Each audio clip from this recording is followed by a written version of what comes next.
السلام عليكم ورحمة الله وبركاته أحبائي وإخواني. معكم مستشار أحمد عبد ماهر المحامي بالنقد والباحث الإسلامي في بث جديد عن بكل أسف عن السباب والشتائم دفاعا عن الله، عن السباب والشتائم دفاعا عن رسول الله، عن السباب والشتائم دفاعا عن كذا. للأسف لا يوجد دين في العالم يدافع عن ذاته أو عن تعاليمه بالسباب إلا أهل السنة والجماعة. وده جاي منين بقى؟ جاي من إن حضراتكم من أسلافكم من زمان. طبعا خلي بال حضراتكم، أنا لست سنيا ولا شيعيا ولا أباضيا ولا أي حاجة، أنا مسلم فقط، مسلم فقط. اما ان انتوا بقى متشرذمين، ده اباضي وده شيعي وده سني وده مش عارف، ده براحتكم، لان ربنا سبحانه وتعالى قال واعتصموا بحبل الله جميعا ولا تفرقوا. حبل الله عارفين هو مين؟ هو ايه؟ هو القرآن الكريم، ده حبل الله، حبل الله المتدلي من السماء. نرجع بقى تاني للموضوع السباب. ليه انتوا بتسبوا؟ لانه ده عن اسلافكم كأهل سنة وجماعة. قعدوا يسبوا الإمام علي بن أبي طالب 83 سنة على منابر المساجد. على إيه؟ على منابر المساجد.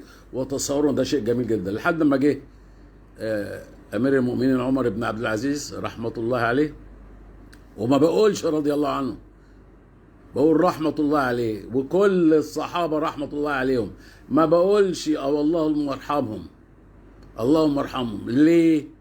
اصل رضي الله عنهم يعني معناه ان انت بتقرر ان رضي الله عنه، وما رضاش عنه ولا حاجه. في ناس كتير قوي من الصحابه لا يستحقوا ابدا رضوان الله، في ناس كتير قوي من الصحابه مخلدين في النار، في ناس كتير في الصحابه يعني اهو ربنا بيقول وممن حولكم من الاعراب منافقون ومن اهل المدينه مرضوا على النفاق لا تعلمهم نحن نعلمهم سنعذبهم مرتين. سنعذبهم ايه؟ صحابهم سنعذبهم مرتين ثم يردون الى عذاب عظيم. مش انتوا بتتبعوا الصحابه؟ الصحابه دول اصلا في منهم كل الاصناف، في منهم كل الاصناف، لكن للاسف انتوا بقى شايفين انه وانا قلت لفضيله شيخ الازهر 4 مرات في 4 فيديوهات، يعتذر لايران بصفتها ممثله للشيعه، يعتذر لها عن لعن الإمام علي بن أبي طالب، لعن أهل السنة للإمام علي بن أبي طالب 83 سنة على المنابر، علشان نعمل تقارب بين السنة والشيعة، عشان نتحد. بقالنا يا حضرات بقالنا 1450 سنة متفرقين. ليه؟ علشان مش عارفين، لازم كل واحد فينا عايز يمشي على من قد سلف. ما قد سلف ده خرب بيتنا، خرب بيتنا في كل حاجة. ولما تقول لي الخلفاء الراشدين الأربعة، ده في واحد من الخلفاء الراشدين الأربعة أكبر واحد أنزل على الإسلام نكبة من الأئمة من الخلفاء الراشدين الأربعة، يبقى وما هواش علي بن أبي طالب بالمناسبة. ومش أنا برضو مش شيعي عشان تبقى عارف، لكن لازم معلش نحاول نفهم شوية دين. ولما حد يفهمك ويقول لك هو في الدنيا ناس زعلانه من رئيس الجمهوريه، تقوم هم بيشيعوا جنازه بتاعته، ياخدوا جثته ويرموها في الارض ويعروها ويخلوها تدفن في مقابر اليهود. في ده صوره من الحضاره والادب والاخلاق والدين وكده. ما هو دول صحابه اللي عملوا كده، صحابه وتابعين. من الصحابة والتابعين راحوا حاربوا وقاتلوا الدول كلها من العراق شرقا إلى أسبانيا غربا، وربنا بيقول إيه؟ وقاتلوا في سبيل الله الذين يقاتلونكم ولا تعتدوا إن الله لا يحب المعتدين. كل الخلفاء الراشدين بعتوا جيوش عشان تقاتل، علشان الجهاد في سبيل الله. مين قال كده؟ أمال فين من شاء فليؤمن ومن شاء فليكفر؟ امال فين ادعو الى سبيل ربك بالحكمه والموعظه الحسنه؟ امال فين ولو شاء ربك لامن من في الارض كلهم جميعا افانت تكره الناس حتى ايوه بقى. اصل احنا عندنا البخاري بيقول امرت ان اقاتل الناس حتى يشهدوا ان لا اله الا الله واني رسول الله، فانا هسمع كلام البخاري وهسيب كلام ربنا. مش كده؟ مش ده اللي انتوا بتعملوه؟ وفاهمين نفسكم مسلمين، ولما حد يعدل لكم زي حالاتي تشتموه.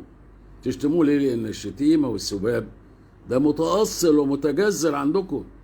انتوا شتمتوا ابن عم رسول الله 83 سنة وقتلتوا كل أهل بيت النبي من الذكور. كل أهل بيت النبي من الذكور تم قتلهم، واقتيدت الإناث مكبلات بالأغلال في موكب نصر ملعون ليزيد الكلب. واحد برضه من التابعين يزيد الكلب ده. يبقى إذن نحاول بقى احنا كل واحد، ربنا عشان كده ربنا بيقول ايه؟ وكل انسان الزمناه طائره في عنقه ونخرج له يوم القيامه كتابا يلقاه منشورا اقرا كتابك كفى بنفسك اليوم عليك حسيبا. لان لازم تفهم فمن يعمل مثقال ذره خيرا يرى ومن يعمل مثقال ذره شرا يرى. وعلى فكره انا هبتدي سلسله حلقات في سلبيات الصحابه، علشان اللي انتم فاهمين انهم الصحابه دول رضي الله عنهم رضي الله عنهم، ويجي لكم رعشه انه كلهم يعني حاجه عظيمه قوي، والازهر بتاعكم بيقول انه الصحابه كلهم عدول. لا، مش كلهم عدول، ده منهم كذابين ومنهم ملاعين ومنهم مغضوب عليهم ومنهم مخلدين في النار. مش ربنا بيقول؟ مش هم قتلوا بعضهم بعضا في صفين والجمل الصحابه دول؟ مش ربنا بيقول ومن يقتل مؤمنا متعمدا فجزاؤه جهنم خالدا فيها وغضب الله عليه ولعنه وأعد له عذابا عظيما؟ 5 حاجات. طبعا انت ما بتعرفش تتكلم زي، بس تعرف تشتمني. انت ما بتعرفش تتكلم زي في القرآن وما انتش حافظ قرآن، لكن تعرف تشتمني كويس. انا عارف دي تربيتك، اهلك ربوك كده، خليك على كده. ونسأل الله سبحانه وتعالى ان احنا نلتقي. وانا يا عم مش هسامحك، انا هسيب ربنا سبحانه وتعالى هو اللي يقرر، وهو اللي قال ونضع الموازين القسط ليوم القيامة فلا تظلم نفس شيئا وإن كان مثقال حبة من خردل. وانت عارف بيت الآيات.